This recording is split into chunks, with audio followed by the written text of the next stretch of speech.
looking at it now, it's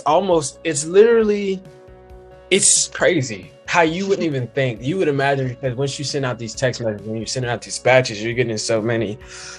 Oh no, I'm not interested. That's the wrong number. That's the wrong house.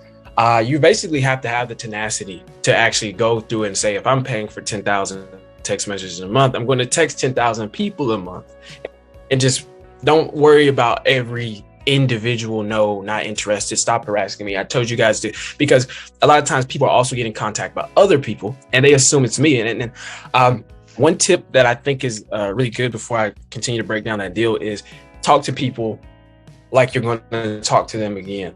Always talk to people, even if they're like, no, I'm not interested. Please stop calling me. I'm like, okay, thank you so much. And I do apologize. I'll mark you off my list. Some people I even give advice, not on launch control, but when I'm talking to them on the phone, I'm like, hey, well, if you don't want us calling, you can put it on the do not call registry.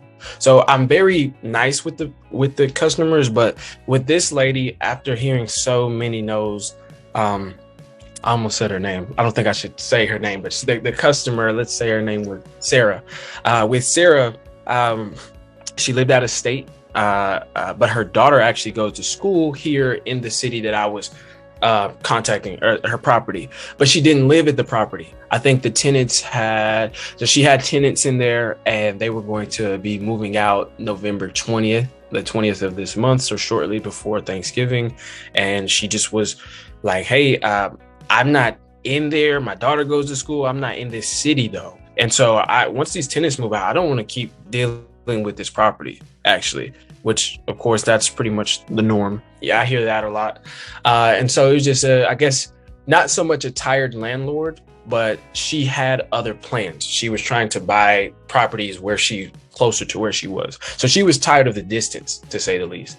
And so that conversation, basically I sent her the initial text.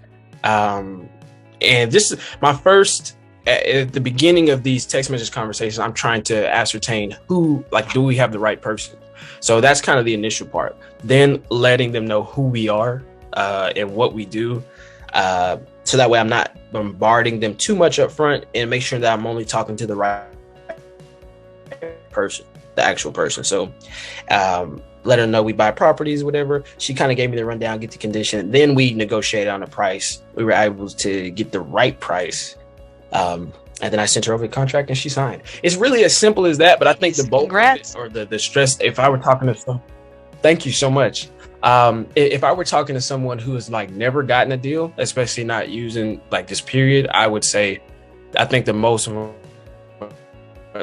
you're gonna hear no's. You're supposed to hear no's, and you should be happy. Okay, I'm getting 100 no's. So the 101st response will probably be a yes. And that's kind of how you have to think about it.